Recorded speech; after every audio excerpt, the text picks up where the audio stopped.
नमस्कार। स्वस्थ राष्ट्र की कल्पना पर आधारित कार्यक्रम स्वस्थ किसान में आपका स्वागत है। आपके साथ मैं हूं अंजू सिंह। क्या आप जानते हैं कि कोरोना से अभी पिंड छूटा भी नहीं है कि इन दिनों देश को एक साथ कई बीमारियों ने जकड़ लिया है।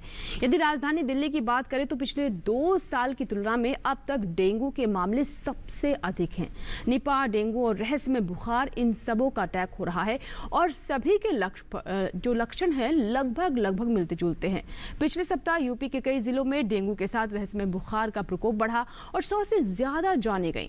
गले में खराश, तेज बुखार और जुकाम का, ऐसे में शरीर में होने वाले बदलाव को देखकर लोग घबरा रहे हैं। ऐसे में बहुत जरूरत है एहतियात की। निपा, डेंगू और मलेरिया के और रहस्यमय बुखार से संबंधित जो भी सवाल हैं आपके, वो आप हमारे विशेषज्ञों से पूछ सकते हैं और इनके बारे में समझने की कोशिश करेंगे। साथ ही साथ ये भी जानेंगे कि स्क्रब टाइफाइड बीमारी क्या है और इसका खतरा किस तरीके से हमें लगातार सता रहा है और इसका बचाव क्या है, कैसे करें इससे बचाव। और यदि आप भी वायरल बुखार या स्क्रब टाइफस यानी रहस्यमय बुखार से संबंधित कुछ जानना चाहते हैं, कुछ पूछना चाहते हैं, तो आप हमें कॉल करें। हमारे 2 टोल फ्री नंबर आप जान लें, जिन्हें आप नोट कर लें, जिन पर आप हमें संपर्क कर सकते हैं।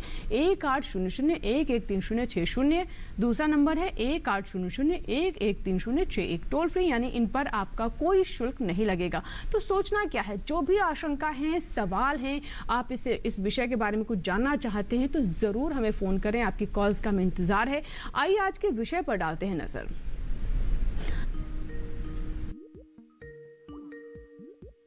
लक्षण और बचाव। तो एक बार फिर से आपको विषय बता दें, डेंगू, मलेरिया और रहस्यमय बुखार, लक्षण और बचाव, इसके बारे में हम आज बात करेंगे। और आपकी समस्याओं के समाधान के लिए हमारे साथ स्टूडियो में देश के 2 बड़े विशेषज्ञ मौजूद हैं। आप है डॉक्टर बीके त्रिपाठी, आप वर्धमान मेडिकल कॉलेज और सफदरजंग अस्पताल में मेडिसिन विभाग में प्रोफेसर हैं और आपसे हम खासतौर से चिकनगुनिया, डेंगू और मलेरिया के लक्षणों के बारे में समझने की कोशिश करेंगे। आप उस पर प्रकाश डालेंगे कि इस तरह के लक्षण हैं और कैसे इससे हमारे जो दर्शक हैं, किसान हैं, जो गांव देहात में रहते हैं, सतर्क रहें और अपना बचाव करते रहें। बहुत बहुत स्वागत है डॉक्टर त्रिपाठी आपका कार्यक्रम में। और हमारे दूसरे मेहमान हैं नमल के विक्रम, आप दिल्ली एम्स में मेडिसिन विभाग में प्रोफेसर हैं, जिनसे हम समझने की कोशिश करेंगे कि जो पिस्सुओं की बात हम कर रहे हैं, इनसे फैलने वाला इन्फेक्शन किस हद तक हमें प्रभावित कर सकता है और इससे किस तरह से बचाव करें। आपका भी बहुत बहुत स्वागत है कार्यक्रम में।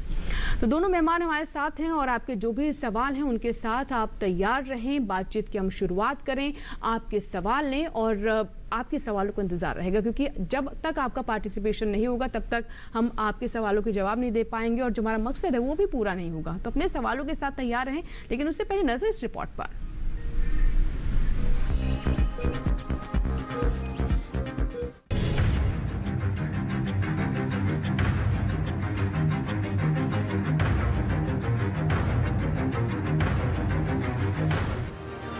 वैसे तो इस मौसम में वायरल फीवर आम बात होती है, लेकिन यह भी ध्यान देने की बात है कि इन दिनों कोरोना काल चल रहा है।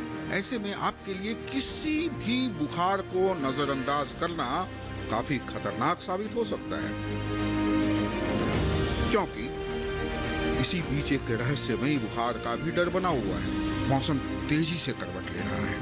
बता दें कि बदलता मौसम अपने साथ कई चुनौतियां लेकर आता है और इसका सीधा असर आपके और हमारे स्वास्थ्य पर पड़ता है। इसलिए बहुत ज्यादा जरूरत है जागरूक रहने की। वैसे भी इस मौसम में कई प्रकार के कीटाणु और बैक्टीरिया के पनपने की आशंका बनी रहती है। आप खांसी, जुकाम और वायरल बुखार के शिकार हो सकते हैं। निमोनिया या फेफड़े का संक्रमण भी हो सकता है आपको, और जो दमा के मरीज हैं उनकी समस्या भी बढ़ सकती है। गौरतलब है कि सामान्य मौसम में नाक से ठंडी हवा प्रवेश करने पर गर्म होकर फेफड़ों तक पहुंचती है, जबकि इस मौसम में यही हवा गर्म नहीं हो पाती, जिससे आपको खांसी होती है और इस खांसी का सीधा असर आपके फेफड़ों पर पड़ सकता है।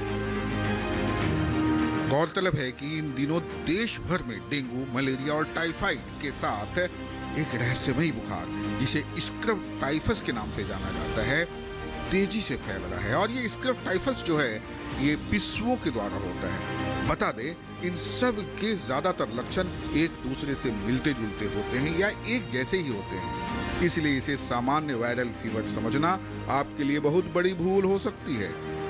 जी हाँ, वैसे भी सितंबर के महीने को यानी ये वर्षा ऋतु का अंतिम पड़ाव कहलाता है। इसे भारत में राष्ट्रीय पोषण माह के रूप में भी मनाया जाता है। दुनिया भर में इसे हेल्दी एजिंग मंथ के रूप में भी देखा जाता है और हेल्दी एजिंग लोगों को यानी वरिष्ठ लोगों को, बढ़ती हुई उम्र के लोगों को जागरूक किया जाता है। इसलिए तो बाल स्वास्थ्य और ढलती उम्र में स्वास्थ्य के प्रति सजग रहने की आपको काफी आवश्यकता होती है।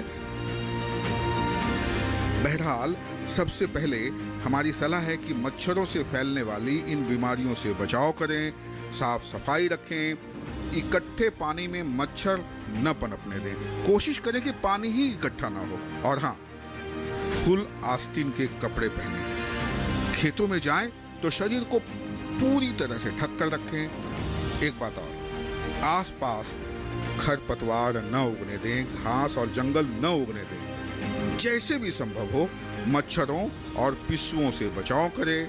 हाँ, किसी भी वायरल को सामान्य वायरल समझकर कोई गलतियां ना करें। स्वस्थ रहें। राजेश मिश्र, दूरदर्शन किसान।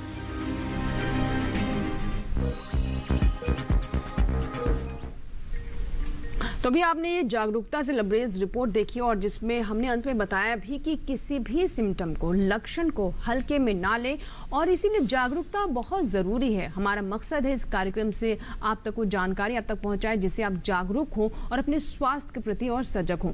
बातचीत की शुरुआत करते हैं डॉक्टर त्रिपाठी। जैसा कि अभी ने हमें रिपोर्ट में भी दिखाया कि पहले ही हम देख रहे हैं कि बीते लगभग 1.5-2 साल से कोरोना से हम जूझ रहे हैं और इस बीच ये मौसम जो है बहुत तरह के रहस्यमय जो लक्षण हैं वो लेकर आया है और समझ पाना लोगों के लिए कि दरअसल किस तरह के सिम्टम है, किस बीमारी के लक्षण हैं, इस गुत्थी को कैसे सुलझाएं।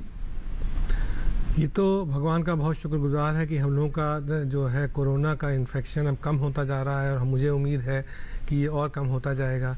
लेकिन साथ ही साथ हम लोगों को ये नहीं भूलना चाहिए कि इस अगस्त, सितंबर और अक्टूबर के में हम लोगों को और बीमारियां भी ग्रस्त कर सकती हैं और पिछले कई सालों में ये इन्फेक्शन हुआ है, ख़ासतौर से डेंगू, चिकनगुनिया और टाइफाइड।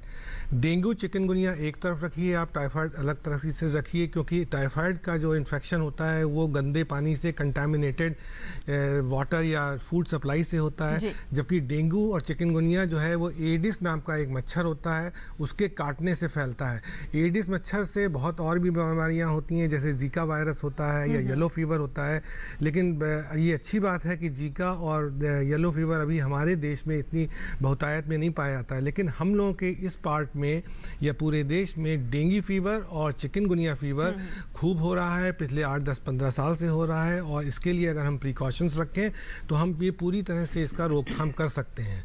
और एक ही चीज़ है इसके लिए, किसी भी तरह से हमको इसको मच्छर को काटने से रोकना है। पहले तो इसकी ब्रीडिंग चीज़ है, जो पानी वगैरह है वो ना होने दें, या फिर आप अपने पर्सनल प्रोटेक्शन करिए, आप मच्छरदानी का लें या पूरी बाह का या पूरी तरह से कवर होके बाहर निकलें, जिससे कि ये मच्छर ना काट सकें। ये एडिस मच्छर जो खास तौर से शाम के वक्त में या दिन के उजाले में काटता है, इसलिए हम लोगों को इसके लिए खास तौर से इसके लिए रोकथाम करनी होगी। तो इसकी रोकथाम क्या है? इसकी रोकथाम यही है जो हम आपको कई वर्षों से बताते आ रहे हैं कि पानी को ना ठहरने दें, फुल आस्तीन के कपड़े पहने, अपने आप को ढक कर रखें और जब रात के वक्त सोएं तब भी कोशिश करें कि ऐसी व्यवस्था रखें, मच्छरदानी का इस्तेमाल करें या फिर आपके कमरे में मच्छर ना आए, आप उनकी चपेट में ना आए, ताकि बीमारी होने की जो एक कह सकते हैं जो खतरा रहता है वो ना हो। अब मैं आपसे जानना चाहूँगी डॉक्टर नवल जी कि बच्चों में भी हम देख रहे हैं कि अभी पीछे कुछ ऐसे केसेस भी आए थे जिसमें ख़ास तौर पर बच्चे इस तरह के बुखार के शिकार हो रहे हैं और उसे कहा गया है कि दिमागी बुखार। तो इसके बारे में क्या कहना चाहेंगे और इसके सिम्टम्स किस तरीके से समझें, क्योंकि बच्चे अपने आप में बहुत संवेदनशील होते हैं, उनमें इतना समय भी नहीं होता है कि आप घर में कुछ उपचार करते रहें या फिर उसे थोड़ा टालते रहें। तो इसके बारे में क्या कहना चाहेंगे? जी, बच्चों में जैसे डेंगू है, मलेरिया है और चिकनगुनिया, ये जो बुखार हैं या सामान्य वायरल बुखार, ये बच्चों में भी होता है और कुछ सिचुएशंस में बच्चों में ये ज़्यादा सीरियस हो सकता है। और जहाँ बड़े लोगों में बुखार और शरीर में दर्द, सर में दर्द, ये सिम्टम होते हैं, वहीं बच्चों में इनसे जो मेनिंजाइटिस के जैसे सिम्टम्स हो सकते हैं। सो अगर इस तरह से होता है, बच्चों में ये सिम्टम आते हैं, तो इस बात का ख़ास ध्यान रखना है कि ये किस तरह का बुखार है। अगर बच्चों में इस तरह के मेनिंजाइटिस या बच्चा होश में नहीं है या खा पी नहीं रहा है ठीक से, अगर इस तरह के सिम्टम होते हैं तो तुरंत उसका निदान करना चाहिए, उसका डायग्नोसिस और फिर उसका उपचार करना चाहिए। और बचाव, जैसे मैं फिर कहना चाहूँगा कि बचाव ही सबसे अहम है। आप मच्छर प्रतिरोधक उपाय इस्तेमाल करें, एंटी मॉस्किटो मेजर्स जो होते हैं वो इस्तेमाल करें, ताकि आप मच्छर के काटने का ही शिकार ना हो। और अगर हो भी जाते हैं तो ये बहुत ज़रूरी है कि उचित समय पे आप चिकित्सक की सलाह लीजिए, क्योंकि इन सारी बीमारियों के लगभग लक्षण एक जैसे होते हैं। बिल्कुल, उसमें कह पाना आसान नहीं होता जी। एक कॉलर है, शीतू जी हैं, जिन्होंने मध्य प्रदेश से हमें कॉल किया। ये बात करते हैं। शीतू जी, स्वागत है आपका स्वस्थ किसान में। बताइए क्या सवाल है। शीतू जी, मुझे सुन पा रही हैं आप?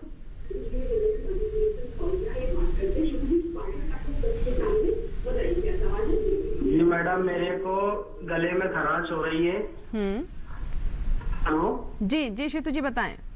हाँ, मेरे गले में खराश हो रही है और हाथ पांव दर्द कर रहे हैं। जी, गले में खराश है, हाथ पांव दर्द कर रहे हैं। डॉक्टर त्रिपाठी, कुछ और भी इनसे लक्षण आप जानना चाहेंगे? हाँ, मैं ये जानना चाहता हूँ कि आपके सर में दर्द भी हो रहा है या इसके अलावा पेट में गड़बड़ या और कोई परेशानी है? कितने दिन से ये परेशानी है, इस पे भी डिपेंड करता है, क्योंकि जो लगभग 8 रोज हो गए मैडम। हाँ, तो ये सब लक्षण जो हैं, इन सब बीमारियों को, जिसको कि अभी डॉक्टर नवल ने बातचीत किया कि वायरल इन्फेक्शन हो सकता है, डेंगू हो सकता है, चिकनगुनिया भी हो सकता है, मलेरिया में भी ये सिम्टम्स होते हैं इस तरह के। तो इसको अलग अलग डॉक्टर लोग जो हैं अपने तरह से इन्वेस्टिगेट करते हैं। पहले वो मरीज़ की जानकारी हासिल करते हैं, उनको एग्जामिन करते हैं, उससे पता चलता है कि कौन सी बीमारी है।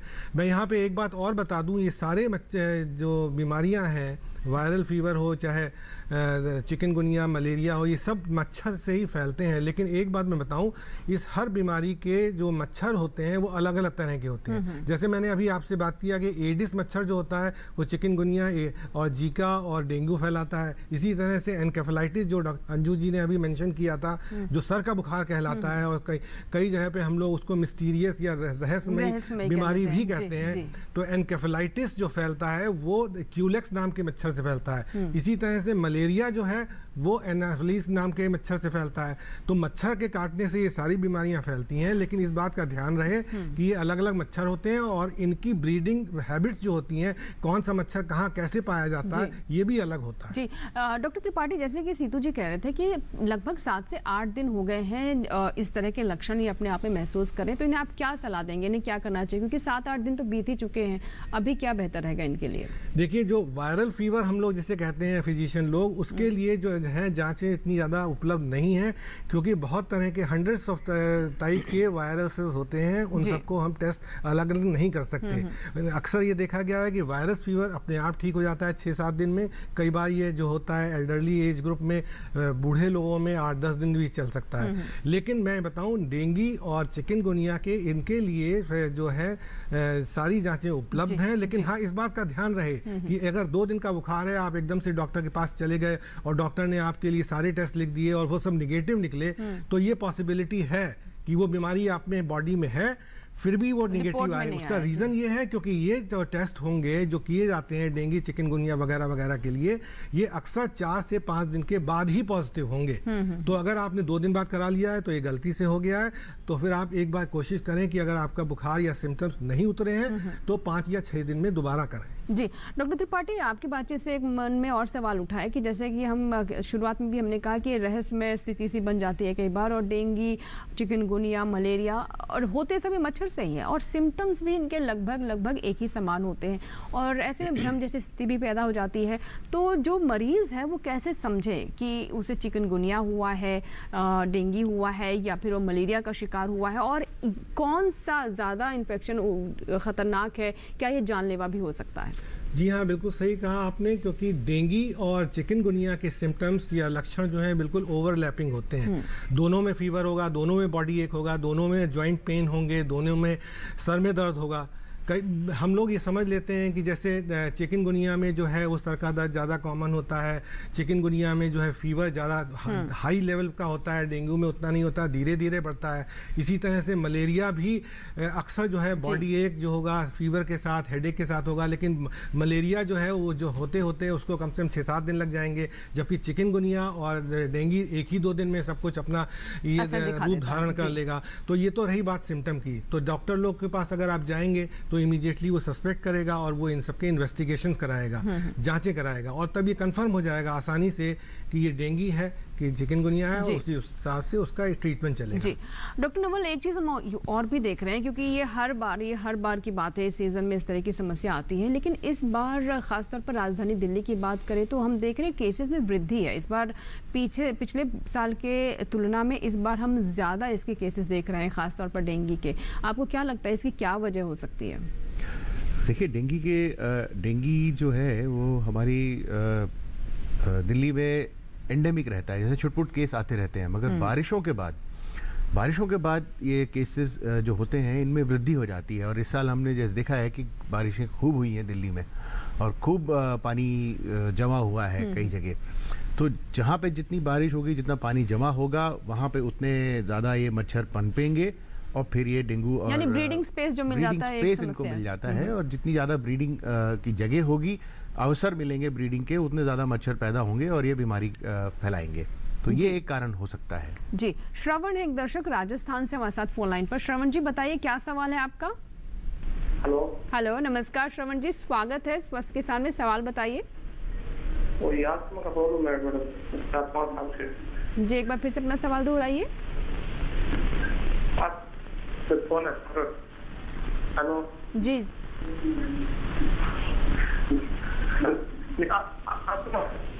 अस्थमा की समस्या है।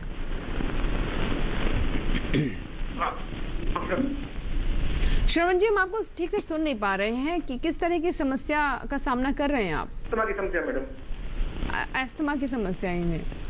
अस्थमा की? जी, अस्थमा की समस्या का इस इन्फेक्शन से कोई ज़्यादा ताल्लुक नहीं होता है। अस्थमा तो जैसे बॉडी में जो फेफड़े होते हैं और जो सांस की नलियाँ होती हैं जिससे कि ऑक्सीजन और कार्बन डाइऑक्साइड का ट्रांसपोर्ट होता है, वो उसकी बीमारी है। कई बार वो बॉडी का ऐसी इम्यून रिएक्शन हो जाता है कि वो अपने आप जो है कुछ टाइम के लिए रिवर्सिबल तरीके से सिकुड़ जाती हैं, जिससे सांस लेना मुश्किल हो जाता है। लेकिन मैं आपको बता दूं, इसका ताल्लुक जो है वायरल इन्फेक्शन से या किसी इन्फेक्शन से नहीं है। हाँ, ये बात दूसरी कि जब ये अटैक होता है तो कई बार इसमें बैक्टीरियल इन्फेक्शन या वायरल इन्फेक्शन हो सकते हैं, जिससे कि ये कंडीशन, अस्थमा की कंडीशन और ज़्यादा बुरी तरह से हो जाती है और इसका इमीडिएट ट्रीटमेंट लेना बहुत ज़रूरी हो जाता है। तो अस्थमा को यहाँ पे इससे मत टैग करिए। डेंगू और चिकनगुनिया से इसका कोई ताल्लुक नहीं है, वो अलग उसका बीमारी है और ये अलग बीमारी है। हाँ, दोनों बीमारियों की अपने अपने इलाज है। जी बिल्कुल। तो कई बार यही होता है कि भ्रम की स्थिति पैदा हो जाती है, समस्या कुछ और होती है, उससे किसी चीज़ से हम जोड़कर देख लेते हैं। लेकिन अच्छी बात यह है कि आप जागरूक हैं और आप इनके बारे में सोच रहे हैं और आपने कम से कम आपके मन में जो सवाल थे उनका जवाब तो जानने की कोशिश की। डॉक्टर नवल जी, मैं आपसे जानना चाहूँगी कि जो हम वायरल बुखार, डेंगू, चिकनगुनिया की बात कर रहे हैं, तो क्या इसका असर माँ के साथ शिशु को भी हो सकता है? इसके बारे में क्या कहना चाहेंगे? जी बिल्कुल। डेंगू और चिकनगुनिया जो है एक मैं कहूँगा माइल्डर फॉर्म होता है। डेंगू जो होता है, इससे जो शिशु है गर्भ में, उस पर भी असर पड़ सकता है, मगर जी जो गर्भवती महिलाएं हैं उनमें ये बीमारी हो सकता है कि थोड़ा ज़्यादा सीवियर हो जाए और उनमें कॉम्प्लिकेशन होने के चांसेस बढ़ जाते हैं। तो अगर कोई गर्भवती महिला है जिसको डेंगू डायग्नोसिस हुआ है, तो उस में इस चीज़ का खास ध्यान रखना है, क्योंकि जो जब डेंगू का जो इलाज होता है उसका कोई उसके लिए कोई एक दवा तो है नहीं जी। उसका इलाज होता है खूब सारा आप तरल पदार्थ या पानी लीजिए, और अगर नहीं ले पा रहे हैं तो उसमें आईवी फ्लूइड्स देने की ज़रूरत पड़ती है। मगर अगर प्रेगनेंसी में वैसे ही शरीर का जो वॉल्यूम ब्लड का बढ़ जाता है और उस सिचुएशन में अगर आईवी फ्लूइड्स दिए जाएं, ध्यान से ना दिए जाएं, तो प्रॉब्लम हो सकती है। और अगर प्रेगनेंसी और लेट प्रेगनेंसी में अगर ये डेंगू इन्फेक्शन होता है तो उससे मदर को कॉम्प्लिकेशन हो सकती है, डिलीवरी में कॉम्प्लिकेशन हो सकती हैं, ये दिक्कत हो सकती है। और रेयरली ये देखा जाता है, रेयरली ये मैं कहूँगा कॉमन नहीं है, मगर रेयर हो सकता है कि जो नवजात शिशु है उसमें इसकी वजह से कुछ लक्षण पाए जाएं जी, क्योंकि ये वायरस क्रॉस नहीं करता है, मगर वो उसकी वजह से ये दिक्कत हो सकती है बच्चों में। बिल्कुल। और वैसे भी इस समय कहा भी जाता है प्रेगनेंसी के दौरान कि जितना किसी भी तरह की इन्फेक्शन या दूसरी दवाई एंटीबायोटिक खाने से आप जितना बच सके उतना ही बेहतर है, क्योंकि आपके अंदर एक जीव पल रहा है, उसके ऊपर भी उसका विपरीत असर पड़ सकता है। डॉक्टर त्रिपाठी, आप इसके बारे में क्या कहना चाहेंगे? मैं सब चीज़ें बता दी हैं डॉक्टर नवल ने, बस मैं एक चीज़ ऐड करना चाहता हूँ कि जो इंट्रापार्टम पीरियड होता है, मतलब डिलीवरी से 2 दिन पहले का 2 दिन के बाद का, उसमें ये इन्फेक्शन माँ से बच्चे में जा सकता है, चिकनगुनिया डेंगू इन्फेक्शन, क्योंकि ब्लड का जो है उसमें थोड़ा सा कॉन्टैक्ट ज़्यादा आता है। तो इस बात का केयरफुल रहना चाहिए कि बच्चे में अगर इस तरह के सिम्टम दिखें तो हम लोगों को एक पॉसिबिलिटी उसकी भी रखनी होगी। जी, हमारे साथ एक दर्शक है अंकित, जिन्होंने छत्तीसगढ़ से मैं कॉल किया। अंकित जी, स्वागत है आपका, बताइए क्या सवाल है? अंकित जी, मुझे सुन पा रहे हैं आप? अंकित जी, क्या आप तक मेरी आवाज पहुंच पा रही है? चलिए, शायद हमारा संपर्क नहीं हो पा रहा है, लेकिन अंकित जी, अगर आप अभी टेलीविजन से हमें सुन रहे हैं तो आप दोबारा हमें कॉल करें, हम आपका सवाल ज़रूर लेंगे। और अन्य दर्शक जो कि अभी भी हमारे साथ जुड़े हैं उन्हें भी बता दें कि आज हम बात कर रहे हैं डेंगू, चिकनगुनिया, मलेरिया और रहस्यमय बुखार के लक्षणों के बारे में, कैसे इसे समझें और कैसे इससे अपने आप को बचाएं, क्योंकि बचाव ही सबसे बड़ा हथियार है इन बीमारियों से अपने आप को सुरक्षित रखने का। 2 टोल फ्री नंबर आप देखिए हम स्क्रीन पर फ्लैश कर रहे हैं, टोल फ्री यानी मुफ्त हैं, इन पर आप कॉल करें और अपने सवाल हम तक पहुंचाएं। विशेषज्ञ, देश के बड़े जाने माने विशेषज्ञ हमारे साथ स्टूडियो में हैं आपके सवालों के जवाब देने के लिए। चलिए चर्चा को आगे बढ़ाते हैं। डॉक्टर त्रिपाठी, एक चीज़ और होती है, हमने देखा कि चिकनगुनिया में जैसे जोड़ों में दर्द महसूस होता है और कई बार हम इससे कंफ्यूज कर जाते हैं कि कहीं आर्थराइटिस का दर्द तो नहीं है, या फिर ऑलरेडी जिनको गठिया रोग है वो उसी को ही सोच लेते हैं कि शायद वो जो दर्द है वो और सीवियर हो गया और बढ़ गया है। तो इसके बारे में क्या कहेंगे? अंजू जी ने आपने बहुत अच्छा सवाल पूछा। मैं इसकी हिस्ट्री में जाना चाहूँगा चिकनगुनिया का। चिकनगुनिया का इन्फेक्शन या इसकी बीमारी सबसे पहले अफ्रीका में कुछ देशों में देखी गई, और ये चिकनगुनिया का नाम जो है ये अफ्रीकन लैंग्वेज से आया है, जिसका कि नाम होता था ब्रेक बोन फीवर, मतलब हड्डी तोड़ बुखार। इससे आप समझ गए होंगे, ये सेल्फ एक्सप्लेनेटरी है कि इस बीमारी का सबसे ज़्यादा सिम्टम है उसमें बॉडी एक जो होता है, पूरे शरीर दुखता है, जोड़ों में दर्द होता है, मसल्स में दर्द होता है। और जैसा कि अंजू जी ने बताया कि कई बार ये जो है पेन जो है वो पुरानी आर्थराइटिस को बढ़ा देता है या उसी का रूप धारण कर देता है। तो अब इस बात का ध्यान रखना चाहिए कि अगर ये जोड़ों का दर्द, जोड़ों में सूजन या शरीर में दर्द है वो उसी इन्फेक्शन के साथ, फीवर के साथ आया है, तो हम डॉक्टर लोग ये समझते हैं कि हो सकता है कि ये लक्षण इसी चिकनगुनिया का हो। लेकिन कई बार अगर कोई मरीज, जैसे स्पेशली वृद्ध लोग जो होते हैं उनको ऑस्टियोआर्थराइटिस ऑलरेडी काफ़ी दिनों से है, उनकी बीमारी आने से ये दर्द एकदम से बढ़ जाता है, तो ये हम लोग कई बार समझते हैं कि ये उस बीमारी जो है इसने ऑस्टियोआर्थराइटिस की प्रॉब्लम और बढ़ा दी है। तीसरी बात यह है कि देखा गया है कि इस बीमारी को पूरी तरह से ठीक हो जाने में, जिसमें कि करीब यूजुअली 2 से 3 सप्ताह लगते हैं, दर्द काफ़ी दिनों तक, महीनों, सालों तक चलता है। तो ये भी उसी बीमारी से रिलेटेड है, क्योंकि बीमारी ने आपके बॉडी में, जॉइंट्स में, मसल्स में, टेंडन्स में ऐसे चेंज कर दिया है, आपने उसमें चेंजेस पैदा कर दिए जिससे कि बीच बीच में ये दर्द उठ खड़ा होता है। जी जी जी, बिल्कुल। तो आप यही कहेंगे आपसे कि बिल्कुल आप सतर्क रहें, आपको ये बीमारी हो ही ना, यही कोशिश करें, क्योंकि इलाज के बाद भी कई तरह की समस्याएं काफ़ी दिनों तक आपको परेशान करती रहेंगी। फिलहाल हमारे लिए वक्त हो गया एक छोटे से ब्रेक का, लेकिन अगर अभी तक आपने हमें फ़ोन नहीं किया है तो हमें ज़रूर फ़ोन करें, अपने सवाल हम तक पहुँचाएँ और जो भी आशंकाएँ हैं, समस्याएँ हैं, उनका समाधान पाएँ। छोटा सा ब्रेक यहाँ पर लेंगे और ब्रेक के बाद जब वापस आएंगे तो हम बात करेंगे उस रहस्यमय बुखार के बारे में जिसके बारे में हम बात कर रहे हैं। ये कहाँ से होता है, जड़ क्या है इसके बारे में और विस्तार से चर्चा होगी इस छोटे से ब्रेक के बाद। बने रहे स्वस्थ किसान के साथ। सरकारी योजनाएं हैं आपके लिए, कहां से पाएं फॉर्म, कहां करें जमा, किससे करें बात, कौन से कागजात कहां होंगे जमा, क्या ऑनलाइन भी हो सकता है आवेदन। आजादी के 75वें साल में हर योजना का लेखा जोखा, दूरदर्शन किसान लेकर आ रहा है आपके लिए एक नया कार्यक्रम, सरकार आपके साथ।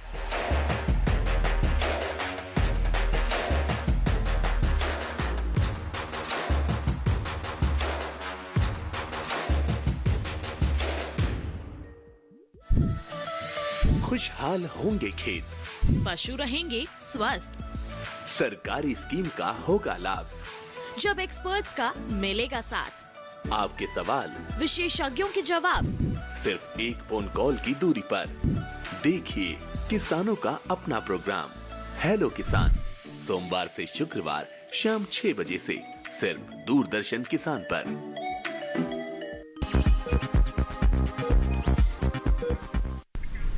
ब्रेक के बाद एक बार फिर आपका स्वागत है। आप देख रहे हैं हमारा जागरूकता भरा कार्यक्रम स्वस्थ किसान, जिसमें आज हम बात कर रहे हैं डेंगू, मलेरिया और साथ ही चिकनगुनिया के बारे में। और इसके अलावा आज हम चर्चा कर रहे हैं उस रहस्यमय बुखार के बारे में जिसके बारे में पता ही नहीं चल पाता कई बार हमारे मरीज को कि आखिर उससे हुआ क्या है। तो यही हम समझाने की आज कोशिश कर रहे हैं। अगर आपके साथ भी किसी तरह की समस्या है, आपको जानना चाहते हैं, तो हमारे 2 टोल फ्री नंबर हम लगातार अभी स्क्रीन पर फ्लैश कर रहे हैं और जिनके माध्यम से आप हमें संपर्क कर सकते हैं। तो आप ज़रूर हमें कॉल करें, अपने सवाल हम तक पहुंचाएं। चलिए चर्चा को आगे बढ़ाते हैं। जैसा कि ब्रेक से पहले मैंने डॉक्टर त्रिपाठी कहा कि जो रहस्यमय बुखार है और लक्षण जो है सबके मिलते जुलते हैं, ये एक अपने आप में कॉकटेल सा बन जाता है। तो इसको कैसे समझे, ये कहाँ से होता है? क्योंकि तीनों बीमारियां तो आपने बताया कि मच्छर से हो जाती हैं, लेकिन ये जो हम बता रहे हैं कि रहस्यमय बुखार, इसके सिम्टम्स किस तरीके के होते हैं और इसकी जड़ क्या है? जी हाँ, असल में ये रहस्यमय बुखार हम लोगों की मेडिकल साइंस में तो कहीं डिफाइंड है नहीं, ना ही कोई डेफिनेशन है। लेकिन मैं आपको क्रूडली आप बता दूं कि हम सब लोग जो हैं, जो सोसाइटी में लोग हैं, वो रहस्यमय बुखार को क्यों कहते हैं, क्या कहते हैं। बहुत सारी जो इन्फेक्शंस होते हैं वो कभी कुछ दिनों के बाद ब्रेन को असर करते हैं।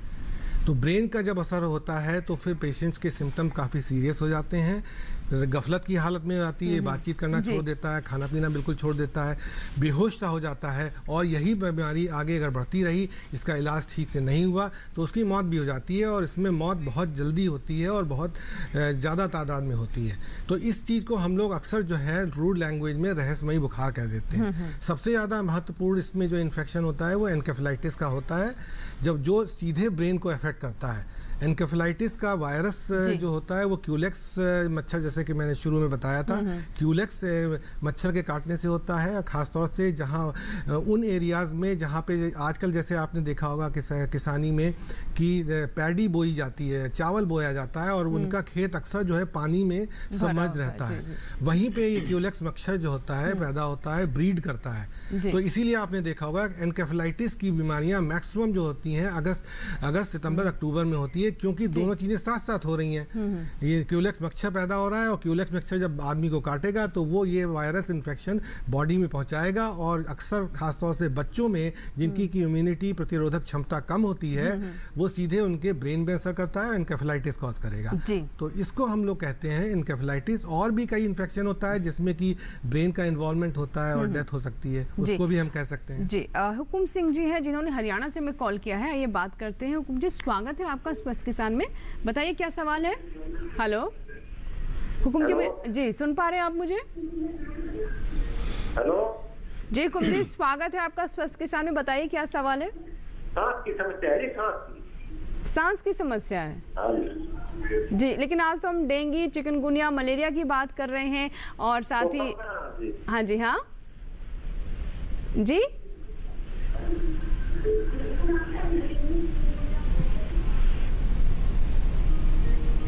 हुकुम जी मुझे सुन पा रहे हैं? शायद हमारा संपर्क नहीं हो पा रहा है। डॉक्टर साहब, सांस की समस्या है इन्हें, लेकिन मतलब क्या इन्हें जो हम जिस विषय में बात कर रहे हैं, क्या उनसे किसी तरह से जोड़कर देख सकते हैं? देखिए, सांस अभी जिस विषय पर हम बातचीत कर रहे हैं, जो इन्फेक्शन डेंगू मलेरिया, इनसे सांस की तकलीफ का कोई सीधा वास्ता नहीं है। मगर हाँ, अगर ये बीमारी जैसे डेंगू है या मलेरिया है, ये अगर एक सीरियस फॉर्म ले लेती है, जैसे अगर सीवियर डेंगू हो जाता है तो उसमें जो फ्लूइड होता है ब्लड वेसल्स से रिसाव होने लगता है उसका, और वो अगर फेफड़ों में कम हो भरने जाते लगता हैं, है जी। तो उसमें सांस की दिक्कत हो सकती है, मगर वो इस बीमारी के तहत होती है। अगर ये जो इसका कोई श्रोता है, सिम्टम नहीं है ये। इनका कोई ये सिम्टम नहीं है इनका, इन बीमारियों का, डेंगी, चिकनगुनिया, मलेरिया, इनका सिम्टम नहीं है सांस में दिक्कत। सांस में दिक्कत तो और कई मुझे कारणों से हो लगता है सकता है। इन्हें विशेषज्ञ को दिखाना चाहिए जी, जो बिल्कुल। इस समस्या का समाधान कर बिल्कुल, सके। बिल्कुल। जी, चलिए चर्चा को और आगे बढ़ाते हैं। और डॉक्टर साहब, जैसे कि हम बच्चों की बात कर रहे थे और दिमाग के बुखार के बारे में, तो मैं आपसे समझना चाहूँगी कि इसका एक तो ये है कि आप इस बीमारी के चपेट में आए ही ना, लेकिन फिर भी मान लीजिए बीमारी हो जाती है और बुखार हो जाता है, तो इसका क्योर क्या है? क्या किसी तरह का वैक्सीनेशन भी है इसके लिए, और किस तरह की दवाएँ चलती हैं इसमें? देखिए, जो एनकेफेलाइटिस होता है, मेनिंजाइटिस और एनकेफेलाइटिस दोनों दिमागी बुखार कहते हैं।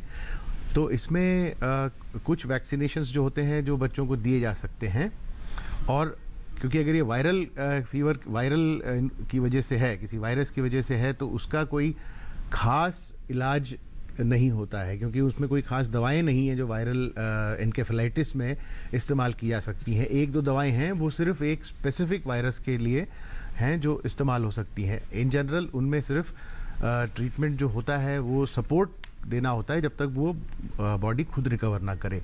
मगर अगर मलेरिया है जिसमें कि दिमाग पे असर पड़ सकता है और वो एक दिमागी बुखार की तरह प्रेजेंट कर सकता है, तो उसका इलाज है बिल्कुल, उसको उसमें दवाइयाँ दी जाती हैं और वो उससे ठीक हो सकता है। जी, जी। मगर अगर डेंगी है, डेंगी में भी इस तरह के सिम्टम हो सकते हैं, चिकनगुनिया में हो सकते हैं, हालांकि रेयरली होते हैं, तो इनके लिए कोई स्पेसिफिक इलाज नहीं है, सिर्फ सपोर्टिव मैनेजमेंट होता है। जी, कुछ हमारे पास ईमेल्स भी आए हैं। उन्हीं में से एक ईमेल है मान सिंह है, जिन्होंने हजरतगंज लखनऊ से हमें ईमेल किया है। ये अपने बेटे के बारे में जानना चाहते हैं। 8 दिन पहले सर्दी की शिकायत हुई, इसके बाद से कान में भारीपन हो गया है और सुनने में भी थोड़ी दिक्कत हो रही है। तो क्या ये आफ्टर इफेक्ट्स हो सकते हैं चिकनगुनिया, डेंगू या ऐसे कोई जो बीमारी हो रही है? नहीं, चिकनगुनिया डेंगू का डायरेक्ट इफेक्ट तो नहीं हो सकता, क्योंकि अगर चिकनगुनिया और डेंगू का होगा तो बॉडी में और भी जगहों पे इसके सिम्टम्स होंगे। बॉडी एक हेडेक जैसे मैंने बताया। मुझे लगता है कि इनके बच्चे को ईयर का इन्फेक्शन हुआ है, और ईयर के इन्फेक्शन अलग तरह से होते हैं, ज़्यादातर वो बैक्टीरियल होते हैं। अगर वो इसको डॉक्टर से सलाह लेंगे और उसको डॉक्टर को दिखाएंगे तो मेरे ख्याल में ये बड़ा इजी ट्रीटेबल इन्फेक्शन है और इसका इलाज आराम से संभव है। जी बिल्कुल। तो किस तरीके से आप जागरूक रहें ये भी हम लगातार आपको बता रहे हैं, और बहुत सारे दर्शक हैं जो कि अपने सवाल हम तक पहुंचा रहे हैं। लेकिन हम दर्शकों से यहाँ पर एक अनुरोध करना चाहेंगे, क्योंकि अभी जितने भी कॉल्स आए उसमें ये समस्या हमारे सामने आ रही है कि आप टेलीविज़न की आवाज़ जो है वो कम कर दें पहले, उसके बाद अपना सवाल पूछें ताकि हम आपको ठीक से सुन सकें और आपके सवालों के जवाब दे सकें। और चलिए चर्चा को और आगे बढ़ाते हैं। डॉक्टर साहब, अब जैसे चिकनगुनिया, डेंगू और हम मलेरिया की बात कर रहे हैं, तो इनके भी ट्रीटमेंट के बारे में थोड़ा सा बताइए कि इनका किस तरीके से, क्या जो सिम्टम्स है बस उनका ही ट्रीटमेंट होता है, या फिर बस समय के साथ ही जैसे एक आमतौर पर जो इन्फेक्शंस होते हैं कि ख़त्म हो जाते हैं? हाँ, अच्छा सवाल है आपने। मुझे बड़ी खुशी है ख़ास तौर से जब मैं मलेरिया के ट्रीटमेंट के बारे में बातचीत करता हूँ। मलेरिया हम लोग उसका ट्रांसमिशन तो नहीं रोक पाए, हम लोगों ने बहुत कोशिश की और कम तो कर लिया है, लेकिन ट्रांसमिशन पूरी तरह से रुका नहीं है। लेकिन इसका ट्रीटमेंट, सक्सेसफुल ट्रीटमेंट अवेलेबल है, और अगर डॉक्टर लोग ख़ास तौर से सिम्टम के बाद, ख़ास तौर से ब्लड टेस्ट के बाद अगर मलेरिया की डायग्नोसिस हो जाती है, उसके कई तरह की दवाइयाँ अवेलेबल हैं जो कि पूरी तरह से मलेरिया के ट्रीटमेंट के लिए सक्षम है।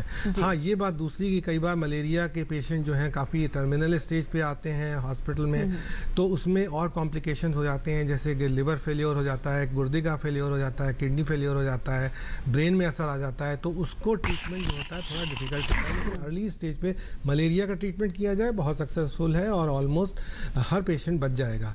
अब आइए चिकनगुनिया और डेंगू के बारे में। डेंगू के इन्फेक्शन माइनर होते हैं, चिकनगुनिया के माइनर होते हैं। इनके लॉन्ग टर्म जो है इफेक्ट तो होते हैं, लेकिन ऐसे कॉम्प्लिकेशन यूजुअली हर पेशेंट में नहीं देखा गया कि किडनी में असर आ गया, गुर्दे में असर आ गया, फेफड़े में असर आ गया। तो इनको कई बार बॉडी खुद ही करेक्ट कर लेती है। हम लोग जो है सपोर्टिव ट्रीटमेंट देते हैं, और जैसा कि डॉक्टर नवल ने बताया कि उसमें अगर डिहाइड्रेशन वगैरह हुआ या ऑक्सीजन की कमी हुई तो हम लोग उसको सिलेंडर से ऑक्सीजन देते हैं, मास्क से देते हैं ऑक्सीजन, इसी तरह से IV फ्लूइड से उनके अंदर की जो पानी की कमी होती होती है वो पूरी की जाती है। टाइफाइड के बारे में मैं और थोड़ा सा बताना चाहूँगा, अभी हम लोगों ने इसकी चर्चा नहीं की है। हाँ, आप इसके बारे में कंफ्यूज मत करिए कि टाइफाइड का जो इन्फेक्शन होता है मच्छरों से नहीं फैलता, वो कंटेमिनेटेड गंदे पानी से और गंदे खाने पीने से होता है। लेकिन हाँ, ये ध्यान रहे कि उसका भी मैक्सिमम इंसिडेंस जो होता है, मैक्सिमम चांसेस होते हैं जुलाई अगस्त में ही होते हैं, क्योंकि उसी टाइम पे ये जो बैक्टीरियल डिजीज़ है ये काफ़ी फ्लेयर अप होती है, ग्रो करती है और गंदे पानी से बच्चों में और बड़ों में जाती है और उसका ट्रीटमेंट भी संभव है। वो तो एक एंटीबायोटिक से ही ट्रीटमेंट संभव है और अगर पेशेंट को टाइफाइड नहीं हुआ है तो वैक्सीन भी अवेलेबल है। जी, एक कॉलर है विजेंद्र है जिन्होंने बिहार से कॉल किया। विजेंद्र जी, स्वागत है आपका स्वस्थ किसान में, सवाल पूछिए। हेलो विजेंद्र जी, मुझे सुन पा रहे हैं आप? हेलो विजेंद्र जी, क्या आप तक मेरी आवाज पहुंच पा रही है? चलिए, शायद हमारी बात नहीं हो पा रही है, संपर्क नहीं हो पा रहा उनसे। विजेंद्र जी, फिर से हम एक कॉल लगाएं, ज़रूर आपके सवालों को हम कार्यक्रम में शामिल करेंगे। और इस बीच एक और हमारे दर्शक हैं, इन्होंने अपने पिताजी के बारे में पूछा है कि इनकी उम्र 67 साल है, खांसी रहती है, बेचैनी है, कमजोरी है, सूजन भी है पैर में, क्या करें? खांसी सूजन होना और बेचैनी और पैरों में सूजन होना हो सकता है एक सीरियस बात भी हो, क्योंकि पैरों में सूजन होना, सांस का फूलना, खांसी होना, ये 2-3 सीरियस बीमारी की तरफ हिंट देती हैं, इंडिकेट करती हैं। जैसे हार्ट की बीमारी हो सकती है, लंग्स की बीमारी, फेफड़ों की बीमारी हो सकती है और साथ ही साथ लिवर की बीमारी में भी पैरों में सूजन आ जाती है। तो मैं इनको यही सलाह दूंगा कि आप वहाँ के किसी डॉक्टर से आप सलाह लें, कुछ इन्वेस्टिगेशंस कराएं और ये बीमारी आराम से पकड़ में आ जाएगी और इसका उपचार और इसका ट्रीटमेंट भी संभव है। जी, अनीता शर्मा का सवाल था, ये नोएडा से अपने पिता के बारे में पूछ रही थी। तो अनीता जी, बिल्कुल आप किसी विशेषज्ञ को दिखाएं। हो सकता है कि कुछ गंभीर ना भी हो, लेकिन जो संकेत हैं उन्हें नज़रअंदाज करना बिल्कुल भी सही नहीं होगा और ख़ास तौर पर इस उम्र में तो ख़ास ध्यान रखने की ज़रूरत होती है। मैं आपसे डॉक्टर साहब समझना चाहूँगी कि जो हम बात कर रहे हैं अब, क्योंकि ऐसे हमारे दर्शक का सवाल भी था, और जो सितंबर का महीना है वो हेल्दी एजिंग ईयर मंथ के तौर पर मनाया जाता है, और जब इस तरह की बीमारियां होती हैं तो सबसे ज़्यादा जो सेंसिटिव या कहे संवेदनशील जो होते हैं वो ज़्यादा उम्र के लोग ही होते हैं और उनके लिए बहुत ज़्यादा गंभीर स्थिति हो जाती है। तो आप क्या कहना चाहेंगे इसके बारे में? जी बिल्कुल, ये सही बात है कि ये जो बीमारियां हैं वो वृद्ध लोगों में ज़्यादा सीरियस रूप धारण कर सकती हैं।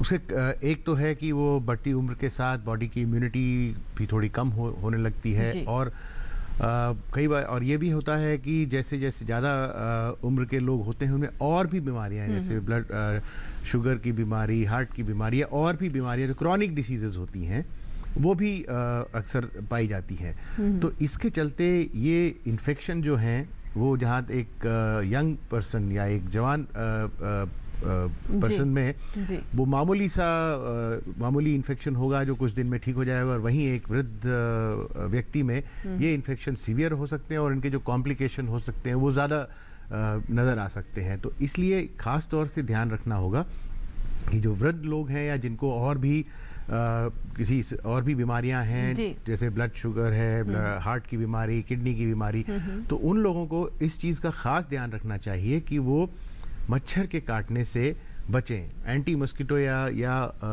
मच्छर प्रतिरोधक उपाय जो होते हैं वो उनका पालन करें और कोशिश करें कि वो मच्छर के काटने से के संपर्क में ना ही आए।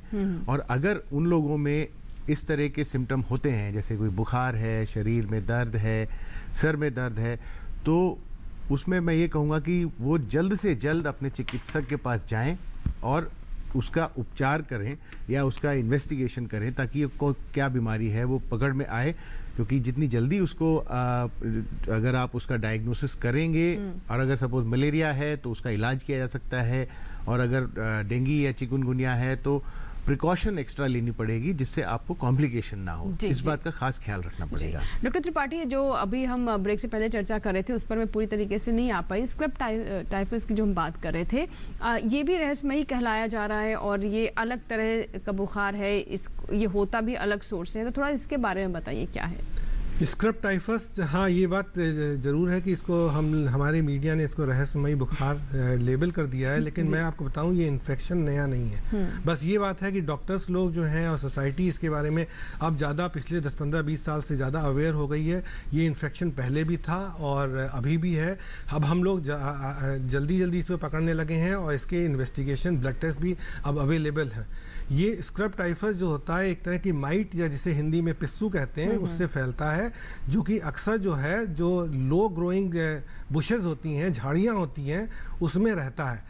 और ये जो कोकोबैसिलाई इन्फेक्शन है ये उस छोटे से माइट जिसकी की साइज़ जो ज़्यादा से ज़्यादा 3-4 मिलीमीटर होती है, मतलब आधा सेंटीमीटर होती है पिस्सू की तरह का, उसके बॉडी में रहता है। और जब ये पिस्सू हम लोगों को काटता है तो ये इन्फेक्शन हमारे बॉडी में प्रवेश करके हमारे में इन्फेक्शन कॉज करता है।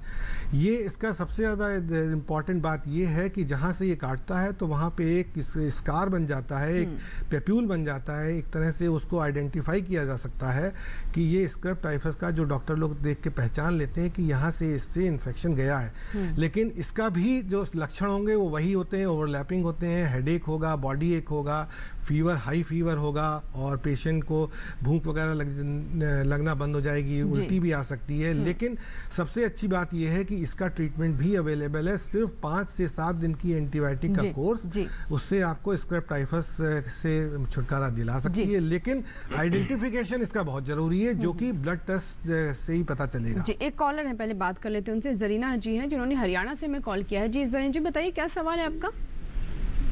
हेलो जी नमस्कार, बताइए सवाल क्या है?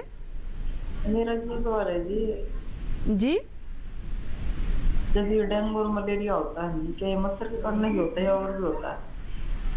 जी जरीना जी, लगता है आप अभी अभी हमारे साथ कार्यक्रम में जुड़ी हैं। हम कार्यक्रम में पहले बहुत सारी बता चुके हैं किस वजह से होता है, लेकिन क्योंकि आपने सवाल किया है और हो सकता है आपने शुरुआत से कार्यक्रम को ना देखा हो, तो मैं चाहूँगी कि डॉक्टर साहब ये जानना चाहते हैं कि क्या ये डेंगू मलेरिया जो है ये सिर्फ मच्छर के काटने से ही होता है या इसके कुछ और भी कारण हो सकते हैं? 99% ये मच्छर के काटने से होता है, लेकिन अलग अलग मच्छर के काटने से होता है। 1% चांसेस होते हैं कि कई बार कंटेमिनेटेड ब्लड ट्रांसफ्यूज हो गया जाए। जैसे मैंने अभी चिकनगुनिया के बारे में कहा था कि 2-3 दिन का पीरियड ऐसा होता है जिससे मदर के से बच्चे में भी जा सकता है। लेकिन ये ध्यान रखिए 99% ये मच्छर के काटने ही से होगा।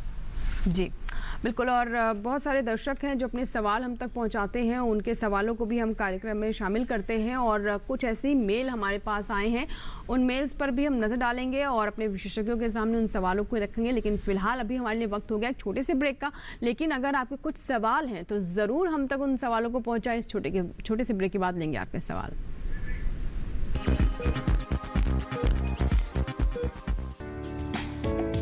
ये कामयाबी है अन्नदाता की, ये कहानी है खेत और खलिहानों की। कैसे करें अपने पशुओं की देखभाल, जानिए गांव-गांव के किसानों का हाल। देखिए गांव किसान, सोमवार से शुक्रवार दोपहर 12 बजे सिर्फ डीडी किसान पर।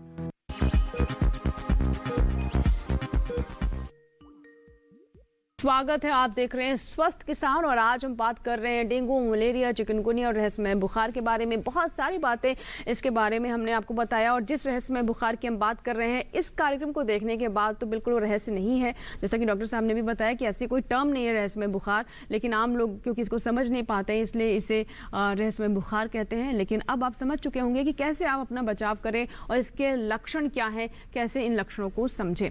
बढ़ते आगे और अब चर्चा को और आगे बढ़ाते हैं और आपकी कॉल्स का भी हमें इंतजार है। जरूर कॉल करें, अपने सवाल हम तक पहुंचाएं। डॉक्टर त्रिपाठी, डॉक्टर नवल, मैं आपसे दोनों से ही जानना चाहूंगी क्योंकि ये एक बहुत बुरा दौर है। हम जान रहे हैं कि कोरोना से हम किस तरीके से हर एक परिवार में कोई ना कोई इसे 2-4 हुआ ही है और समस्या किस तरह से रही अभी तक वो ख़त्म नहीं हुई है। इस बीच इस तरह का जो बुखार या जो सिम्टम्स हो रहे हैं इससे लोग और भी ज़्यादा घबरा रहे हैं, भ्रमित भी हो रहे हैं। तो इसके बारे में आप क्या कहना चाहेंगे? हाँ, मुझे लगता है शायद आप हिंट दे रही हैं कोरोना इन्फेक्शन के लिए। कोरोना इन्फेक्शन हम लोग सब जानते हैं 1.5-2 साल से हम लोगों को बहुत परेशान किया हुआ है, लेकिन जैसे मैंने शुरुआत में ही कहा था, अब कोरोना का इंसिडेंस कम हो रहा है और मुझे पूरी उम्मीद है कि ये कम होता ही चले जाएगा। उसका सबसे ज़्यादा महत्वपूर्ण रीज़न ये है कि हम सब लोग जो हैं ने इसका वैक्सीन जो हमारे साइंटिस्ट लोगों ने बनाया था उसको हम लोगों ने बहुत आत्मसात किया है और यही रीज़न है कि ये कोरोना का इंसिडेंस कम हुआ है। मैं आप लोगों को फिर एडवाइस करूँगा कि जिन लोगों ने किसी वजह से या किसी डर से इसका वैक्सीन नहीं लगवाया है वो फ़ौरन जाएं और अपने फैमिली मेम्बर्स को भी ले जाएं, क्योंकि वही एक चीज़ है जो इस महामारी से हम लोगों को बचा सकता है। डॉक्टर नवल, एक चीज़ ये भी बताइए कि जिस तरीके से हम ये भी कह रहे हैं कि वैक्सीनेशन तो हो रहा है, लेकिन साथ ही साथ अभी भी कहा जा रहा है जब तक दवाई नहीं तब तक ढिलाई नहीं, दवाई भी तब भी सतर्कता आपको बरतनी है। तो उस थर्ड वेव जो एक तीसरी लहर को लेकर के कहीं ना कहीं एक आशंका है, डर है, खौफ भी कह सकते हैं, साफ तौर पर कोरोना का खौफ ही है, इसके बारे में आप क्या कहना चाहेंगे? जी बिल्कुल, ये हमने नॉर्थ इंडिया में देखा था कि ये पिछली वेव जो थी वो बहुत ही घातक रही देश के कई हिस्सों में।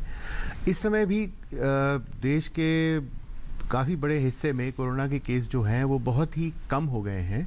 जैसा कि डॉक्टर साहब ने बताया कि उम्मीद करते हैं कि ये जो इसका इंसिडेंस है या इसके केस धीरे धीरे ख़त्म हो जाएंगे। इस समय सिर्फ कुछ ही राज्यों में, कुछ ही डिस्ट्रिक्ट्स में मैं कहूँगा कि ये केसेस अभी बढ़ रहे हैं, मगर जब तक हमारी पॉपुलेशन है जो वल्नरेबल है या वो पॉपुलेशन जिनको ना इन्फेक्शन हुआ है और ना उन्होंने वैक्सीन लगवाया है, तो जब तक ये वायरल इन्फेक्शन है और वायरल इन्फेक्शन उन्हीं में फैलता है जो इसके लिए रिस्क पे हैं या वल्नरेबल हैं। तो जब तक ये वल्नरेबल पॉपुलेशन जितनी रहेगी उतना रिस्क बना रहेगा कि फिर केसेस बढ़ सकते हैं। तो आप सबसे यही मैं रिक्वेस्ट करूंगा कि जिन्होंने वैक्सीन नहीं लगवाया है वो इसका वैक्सीन लगवाएं, अपने परिवार वालों को भी लगवाएं, ताकि ये जो पॉपुलेशन है हमारी, जो वल्नरेबल पॉपुलेशन कम हो और ताकि ज़्यादा से ज़्यादा पॉपुलेशन इम्यून रहे, ताकि हमें आगे जो थर्ड वेव हम कह रहे हैं, कई विशेषज्ञों का ये भी कहना है कि थर्ड वेव जो है वो शायद जैसे हमारी सेकेंड वेव हमने देखी वैसी नहीं होगी, मगर ये थोड़े बहुत केसेस जो हैं वो आते रहेंगे और वो जब तक आते रहेंगे तब तक आते रहेंगे जब तक हमारी पॉपुलेशन वल्नरेबल रहेगी या जब तक हम लोग वैक्सीनेट नहीं करेंगे अपने आप को। बिल्कुल। तो यहाँ पर एक बार फिर से हम जैसे कि हर बार कार्यक्रम में कहते ही हैं कि वैक्सीन ज़रूर लगवाएं, इसका टीका ज़रूर लगवाएं, इससे बिल्कुल ना घबराएं, क्योंकि यही एक समाधान है और ऐसी स्थिति ही ना पैदा हो जब आपको डॉक्टर के पास जाना पड़े या फिर आप कोरोना के चपेट में आए। चलिए बढ़ते आगे। डॉक्टर साहब, बहुत सारे, जैसे कि मैंने ब्रेक से पहले कहा था कि दर्शक जो है ईमेल भी करते हैं, तो ऐसे ही एक ईमेल है मुसाफिर राठौर जी का, जिन्होंने फरीदाबाद से ईमेल किया, लेकिन उस बीच एक कॉलर भी है। पहले कॉलर ले लेते हैं, फोन लाइन पर बने हुए हैं। सुमेर जी हैं राजस्थान से। जी सुमेर जी, बताइए क्या सवाल है आपका? सवाल ये है मैडम कि मेरे बच्चे के सीलिएक बीमारी, गेहूं से अलग। जी एक बार फिर से अपना सवाल दोहराइए। सीलिएक जी जी बिल्कुल समझ गए। बिल्कुल आगे बताइए। तो उनके ये समस्या 2012 में मेरे मालूम पड़ी। ट्रीटमेंट लिया, जो भी गेहूं बंद कर दिया, सरकार बंद कर दिया। अब उसकी उम्र हो रही है 18 से 19 साल। हेलो जी, हम सुन रहे हैं, आप अपना सवाल पूरा कीजिए। उसके बाद आप उसको गेहूं चालू कर सकता हूँ, नहीं कर सकता? जी, सीलिएक के बारे में उन्होंने बताया कि कई बार जो गेहूं से एलर्जी रहती है कुछ जो लोग होते हैं, कुछ पेशेंट्स को।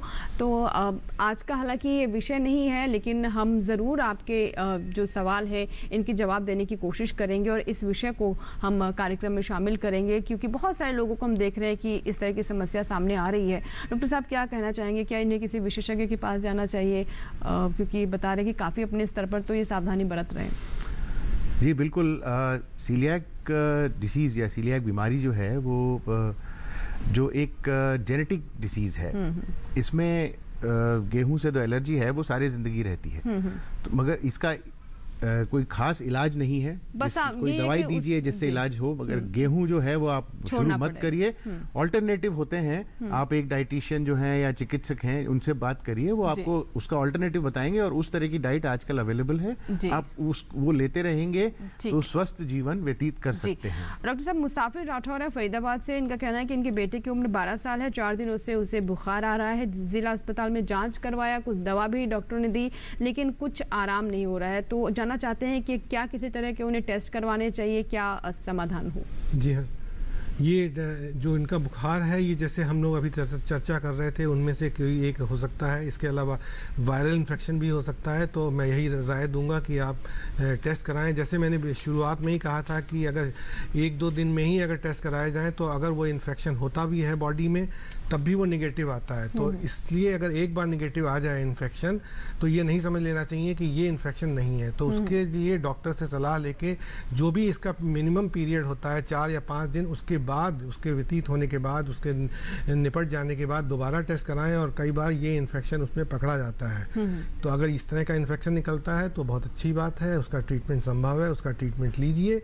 साथ ही साथ जो सिंपल अगर ये वायरल फीवर निकलता है जिसमें कि ज़्यादातर टेस्ट जो होंगे हमें इस समय भी निगेटिव होंगे, 6-7 दिन बाद भी निगेटिव होंगे, तो वो हम लोगों की बॉडी की इम्यूनिटी इतनी ज़्यादा होती है कि बॉडी अपने आप उससे फाइट कर सकता है, लड़ सकता है और उसे ठीक कर सकता है। तो उस कंडीशन में भी घबराने की कोई ज़रूरत नहीं है। जी तो बिल्कुल, तो यही सलाह दी जा रही है कि ज़रूर एक बार फिर से आप जांच करवाएं, टेस्ट करवाएं, और हो सकता है कि पहले जो जांचें करवाई या फिर डॉक्टर ने देखा उस वक्त उस तरह के सिम्टम्स ना रहे हों या फिर उसके संकेत ना मिले हों, और अब टेस्ट करवाएं अगर दवाओं से आराम नहीं हो पा रहा है।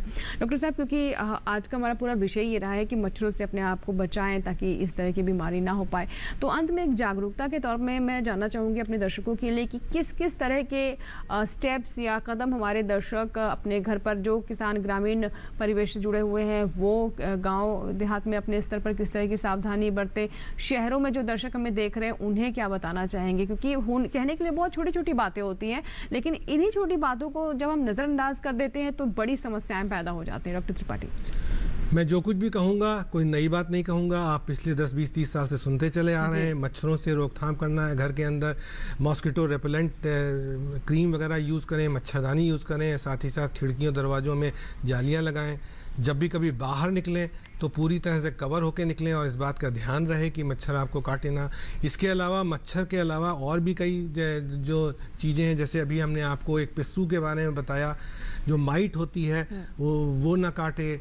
आप इस बात को एक बार फिर बताना चाहता हूँ कि ये पिस्सू वो अलग है जो कि प्लेग करता था, वो जो है वो चूहों में रहता था पिस्सू, ये पिस्सू झाड़ियों में रहता है। तो उससे कंफ्यूज नहीं करिए, इससे आपको काटने से बचना है। बिल्कुल। एक कॉलर है जिन्होंने हमें कॉल किया है, भागीरथ जी है मध्य प्रदेश से, हमारे साथ फोन लाइन पर जुड़े हुए हैं। भागीरथ जी, स्वागत है आपका स्वस्थ किसान में, बताइए क्या सवाल है? जी, मेरे गले में खराश है जी, और खकार में खून है और कभी कभी ज्यादा बोलने में फर्क है। कितने दिन से है ये? और सर मैं आपसे और भी मेरी बहुत सारी समस्या है जी, आप बता सकते हैं किस तरह की समस्या है, और आपकी उम्र कितनी है ये भी बताइए। मेरी उम्र है जी 50 के करीबन। जी, कितने दिन से है ये समस्या, और क्या आप सिगरेट, हुक्का वगैरह कुछ पीते हैं? जी, अब मैंने वो किसान चैनल पर अलग लगा रहा है कि आपका सही जवाब आ नहीं पा रही है। जी, एक बार फिर से बताइए क्या कह रहे हैं आप, आपकी आवाज़ ठीक से नहीं पहुंच पा रही हम तक। नहीं, आप क्या?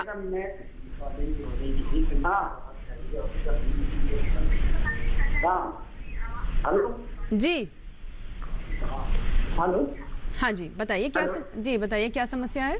मैम, इनको गले में खराब जमना और ज्यादा बात करने पर खून आना। ये बताइए कितने समय से समस्या हो रही है इनको? ये समस्या इनको करीबन है 2-3 साल से। डॉक्टर साहब, कुछ और पूछना चाहते हैं आप? ये समस्या जो है, एक चीज़ और बताएं, अगर आप सिगरेट, हुक्का बीड़ी पीते हैं तो उसको छोड़ दीजिए, क्योंकि कई बार इससे जो होता है, पोल्यूशन से जो होता है, ब्रोंकाइटिस की बीमारी होती है, उससे ये खून आता है 2-3 साल में। और अगर आप इसके अलावा डॉक्टर से सलाह लेंगे तो फिर वो आपका जो है चेस्ट का एक्सरे कराएगा, बलगम की जांच कराएगा और 1-2 जांचें और कराएगा। इन सब जांचों के बाद हम लोग ये बता सकते हैं कि आपकी ये समस्या जो है वो ब्रोंकाइटिस से रिलेटेड है या किसी और से हो रहा है। जी बिल्कुल। तो डॉक्टर नवल, आप क्या कहना चाहेंगे, क्योंकि ये तो बहुत ही मतलब गंभीर लक्षण है कि अगर आपको खून आ रहा है खांसी में और बात करते करते आपका दम फूलने लगता है, तो बेहतर तो यही होगा कि किसी विशेषज्ञ के पास जाए और जांचें करवाएं। जी बिल्कुल जी, चलिए। और बहुत सारे दर्शक ऐसे हैं जिनके सवाल अभी हम हो सकता है कार्यक्रम में शामिल ना कर पाए हों, क्योंकि आप हमें कॉल कर रहे हैं और कई बार बहुत सारे दर्शक एक साथ कॉल करते हैं, लेकिन हमने फिर भी लगभग आपके सभी जितने भी सवाल हो सकते हैं या जितने भी इन बीमारियों से जुड़े हुए बिंदु हैं उन पर हमने चर्चा करने की कोशिश की है। लेकिन फिर भी अगर आपके कोई सवाल अभी बाकी है तो आप हमें अभी भी कॉल कर सकते हैं, थोड़ा समय बाकी है। और इसी के साथ ही अब समय हो गया आपसे विदा लेने का हमारे लिए, और हम कोशिश यही करते हैं कि आपके ज़्यादा से ज़्यादा सवाल शामिल करें, लेकिन फ़िलहाल यहाँ आपसे विदा लेंगे। और हमारे दोनों मेहमान स्टूडियो में रहे, बहुत सारे दर्शकों के सवालों के जवाब दिए और आज के विषय पर इतने विस्तार से चर्चा की। आपका बहुत बहुत धन्यवाद डॉक्टर साहब। धन्यवाद।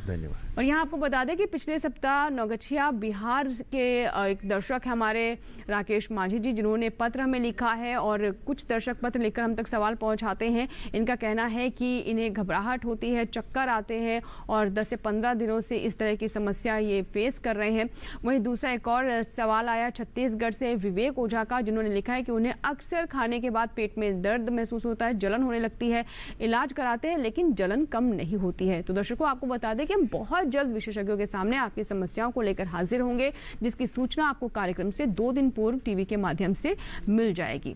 तो हम यही कहेंगे, चलते चलते सजग रहें, सुरक्षित रहें और सर्दी जुकाम खांसी जैसे लक्षणों को बिल्कुल भी नज़रअंदाज ना करें। जो डॉक्टरों ने, हमारे आज के विशेषज्ञों ने हमें सलाह दी है, हमारे कार्यक्रम के माध्यम से आप तक जानकारी पहुंचाई है, उन सभी बातों का ज़रूर आप ध्यान रखें। लेकिन फिर भी अगर आप कोई सुझाव, कोई सवाल हम तक पहुँचाना चाहते हैं तो आप हमें पत्र लिख सकते हैं, हमें ईमेल कर सकते हैं। हमारा पता है डीडी किसान, कमरा नंबर 7, दूसरी मंजिल, केंद्रीय कार्यक्रम निर्माण केंद्र, दूरदर्शन, खेलगांव, नई दिल्ली 110049। आप हमें ईमेल भी कर सकते हैं, बहुत ही आसान हमारा ईमेल एड्रेस है swasthkisan@gmail.com। इसी के साथ ही यहाँ लेंगे आपसे इजाज़त, लेकिन चलते चलते हम आपसे यही कहेंगे कि भीड़ भाड़ वाली जगह पर जाने से बचिए और अपने लिए सभी बातों का ध्यान रखें, जागरूक रहें ताकि किसी भी तरह की बीमारी आपको ना घेर सके। आप स्वस्थ रहें, मंगल रहें, इसी कामना के साथ यहाँ लेते हैं आपसे विदा। बने रहें दूरदर्शन किसान के साथ। नमस्कार।